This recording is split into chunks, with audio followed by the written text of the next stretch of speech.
Donc ce n'est pas déjà aujourd'hui une notion dans l'ombre. Ils connaissent qu'il faut lancer des entreprises.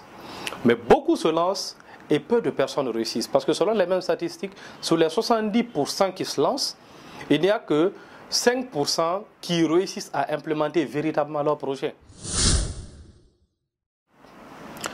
4 raisons pour lesquelles les business échouent de nos jours dans l'écosystème entrepreneurial africain.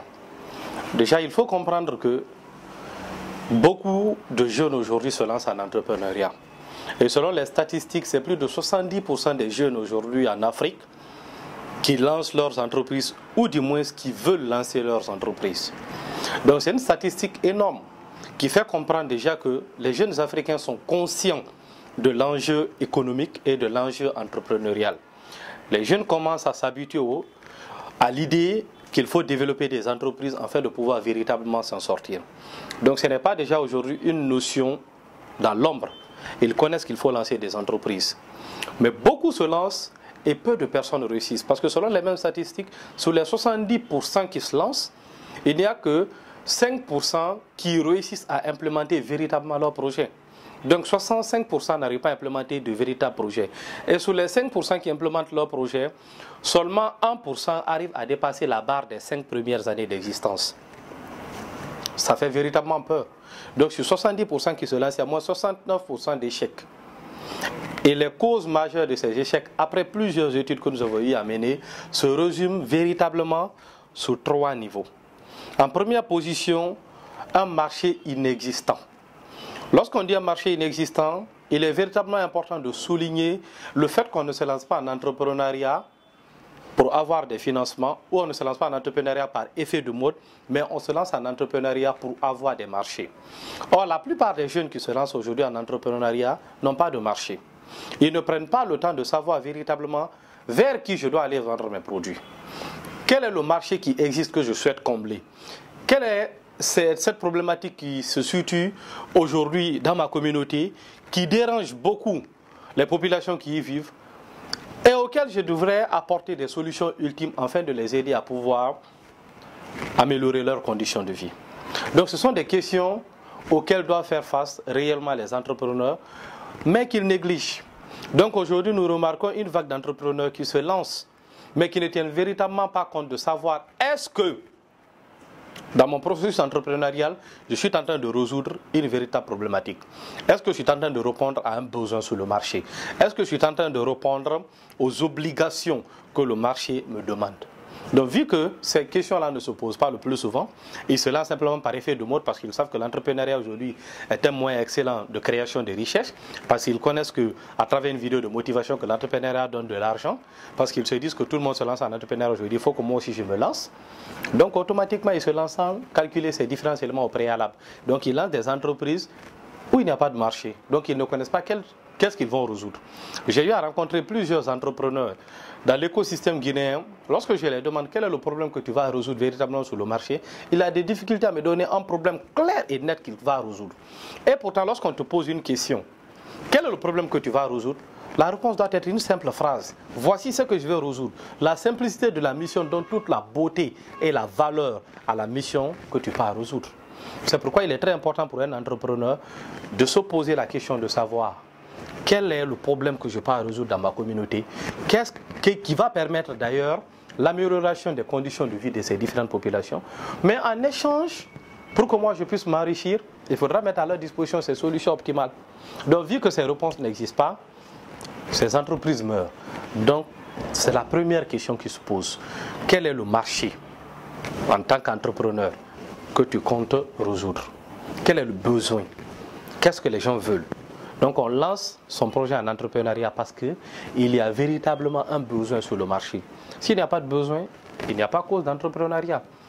L'entrepreneuriat même, la création même d'idées entrepreneuriales remonte au XVIIIe siècle.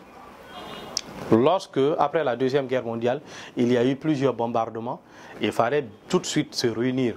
Les scientifiques, les ingénieurs, il fallait tout de suite se réunir, les financiers, pour trouver des solutions, afin de pouvoir apporter de nouvelles solutions permettant la vie sur Terre. Donc c'est ainsi que les gens ont réfléchi, ont trouvé des solutions les permettant de pouvoir créer soit des bâtiments plus simples, créer des usines, créer des automobiles, créer des téléphones, afin de permettre aux gens de pouvoir revivre encore sur Terre. Donc la question que je dois vous poser essentiellement, c'est quel est le problème que je peux résoudre sur le marché. En deuxième position, c'est le retour client souvent négligé. Maintenant, pour la petite segmentation qui arrive à trouver leur marché et qui se lance, parce que plusieurs actuellement arrivent à trouver quand même le marché, mais ceux qui arrivent à trouver le marché également négligent un élément essentiel, le retour client en deuxième position. Quel est votre retour client aujourd'hui en tant qu'entrepreneur? C'est-à-dire, qu'est-ce que les clients disent de vos produits? Est-ce qu'ils sont satisfaits des produits et services que vous mettez à leur disposition? C'est une question très essentielle aujourd'hui qu'il faut se poser.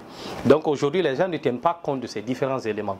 Ils finissent de vendre des produits, ils continuent directement à chercher d'autres clients. Tandis que la vente commence après l'achat. La vente, ce n'est pas lorsqu'un client fait sortir de l'argent pour acheter ton produit. Non, la vente, c'est plutôt après l'achat. Donc quand le client a fini de te donner l'argent, tu lui as donné le service, c'est là où la vente commence. Parce qu'il faut te rassurer qu'il a aimé le produit. Il faut te rassurer que ce pourquoi il a acheté le produit, il a obtenu. Il faut te rassurer que ça a amélioré une partie de sa vie. Il faut te rassurer que ce client-là soit accro. C'est pourquoi aujourd'hui Apple gagne sur le marché. Parce qu'il ne joue pas avec le retour client. Tout le temps, ils ne font qu'innover. En fait, de nous proposer des services. C'est pourquoi on est accro et on ne s'en débarrasse pas. C'est la même chose que vous devrez faire lorsque vous devez trouver votre marché. Et en troisième position, le manque de Dream Team. Aujourd'hui, ce qu'il faut comprendre, c'est quoi? C'est que les jeunes se lancent en entrepreneuriat, trouvent leur marché, arrivent à faire des retours clients, mais il n'y a pas une véritable Dream Team pour assurer la pérennité de l'entreprise. Beaucoup d'entreprises échouent aujourd'hui parce que les équipes se sont réunies sous code d'intérêt, pas sous vision. Lorsque vous vous réunissez en entrepreneuriat, vous devrez avoir des visions. Ce sont les visions qui vont vous permettre de pouvoir transcender votre propre réalité. Mais si vous êtes réunis simplement à cause du liquide, vous n'allez pas durer ensemble. Donc le plus important, c'est de savoir pourquoi on s'est réunis, pour quelle vision, pour quelle ambition, où nous allons et d'où nous venons. Les réponses à ces différentes questions vont te permettre de bâtir une Dream Team. Et cette Dream Team-là, en tant que leader d'entreprise, tu dois pouvoir toujours gérer ton équipe dans une vision commune. Les faire comprendre que voici où nous allons, ne regardons pas les résultats d'aujourd'hui. Et ça, c'est un management réellement important pour toute personne qui souhaite développer une entreprise durable. Regardez les grands dirigeants des entreprises. L'idée a commencé avec une petite structure, mais tellement ils avaient une grande vision, ils sont arrivés à un niveau plus élevé. C'est la même question que vous devrez vous poser. Et en dernière position, il y a le manque de trésorerie. Aujourd'hui, les entreprises ont du mal à pouvoir dégager une trésorerie.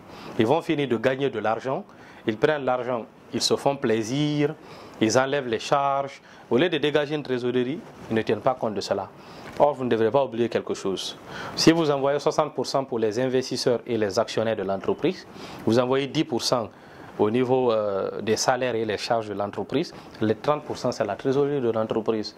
Donc chaque mois, vous devrez épargner au moins 30% de la rentabilité de votre entreprise simplement pour constituer une trésorerie, ce qui va vous permettre de pouvoir faire face à de nouveaux projets d'investissement. Mais s'il n'y a pas d'une trésorerie, comment vous allez grandir? Donc c'est compliqué de pouvoir réinvestir. Donc vous devez comprendre que chaque entreprise qui quitte un niveau bas pour aller à un niveau élevé, c'est constituer une trésorerie et à refinancer l'entreprise. C'est pourquoi vous allez entendre des entreprises parler de mon refinancement. C'est-à-dire que l'entreprise existe, a déjà de l'argent, mais on parle de refinancement parce qu'il faut encore davantage améliorer la qualité des services. Donc pour récapituler rapidement, 4 raisons pour lesquelles les business échouent dans l'écosystème africain. En première position, il y a le marché inexistant. Les entrepreneurs se lancent sans tenir compte des besoins qu'ils vont résoudre sur le marché. Et ce véritable problème fait que plus de 70% des entrepreneurs qui se lancent n'arrivent pas à réussir. Parce que plusieurs se lancent sous l'effet de mode. Se disent que oui, aujourd'hui, l'entrepreneuriat est le moyen essentiel de gagner de l'argent. Donc je me lance. Et à cause de ça, ils échouent banalement. Avant de vous lancer en entrepreneuriat, faites en sorte que votre projet réponde à un besoin. J'aime toujours le dire, vous ne vous lancez pas en entrepreneuriat pour gagner des financements. Non, vous vous lancez en entrepreneuriat pour gagner des marchés. C'est lorsque vous gagnez des marchés que les financements vont faire face à votre projet. Donc on ne commence pas d'abord par dire que je lance mon projet et tout de suite les gens vont investir dans mon entreprise 5 millions, 10 millions. Non, il faut d'abord gagner des marchés. Que les gens te font confiance, te donnent de l'argent, achètent tes produits et services. Avant maintenant de penser bien sûr à obtenir des financements pour l'amélioration de ces différents services. Et en deuxième position, le retour client. Il ne faut jamais négliger cette partie. La vente commence toujours après l'achat. Lorsque quelqu'un a déjà acheté votre produit, vous devrez vous rassurer que ce produit-là améliore une partie de sa vie.